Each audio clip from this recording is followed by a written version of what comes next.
What's up guys, welcome back. Today I'm trying out a new kind of series where I'm just doing short tips that you can implement quickly into your gameplay to improve your play on that god. And today we're doing warriors, so let's get into it. First up on the list is Osiris.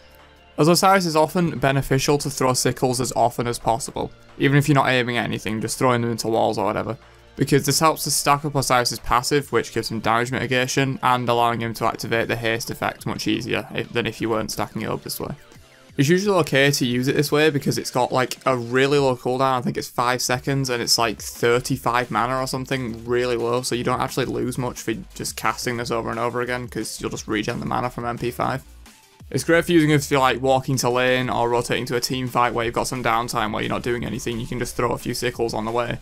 Because like if you turn up to a team fight with like 6 stacks already on your passive because you've been throwing sickles everywhere, you can just cast 2 abilities and then you get the haste and you can run at someone. And you also have the bonus damage mitigation, which is better than not having it. Next, we've probably got a more known tip, honestly, but Tearless can actually be cancelled early if you don't want to sit through the entire animation, and this works for both stances. You can cast Power Cleave after you get about halfway through the animation, and it'll cancel it and cast Power Cleave instead, stopping you dashing any further, like if you might have missed someone with a Fearless and you might be going into tower or out of position or something, or into a minion wave that you're tanking. You can just cancel the action with a cast of Power Cleave, which can be useful in certain situations. Next up we've got Bologna. When clearing the lane as Bologna using Bludgeon, try to tag the enemy god with the spin of Bludgeon, because damaging the enemy god will force the enemy minions to attack you instead of your minions.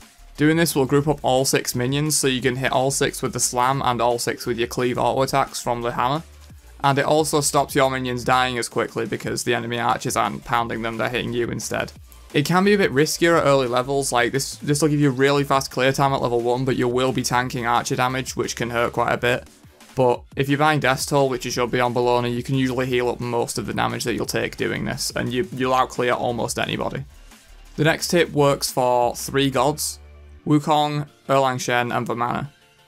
If you're running away from someone with any of these 3 gods, instead of just dashing away from them like you would do with a normal dash, you can actually gain more distance and, get further away from them by actually backstepping if they're chasing you, and then hitting them with the knock-up, like running through them, and then carry on running away.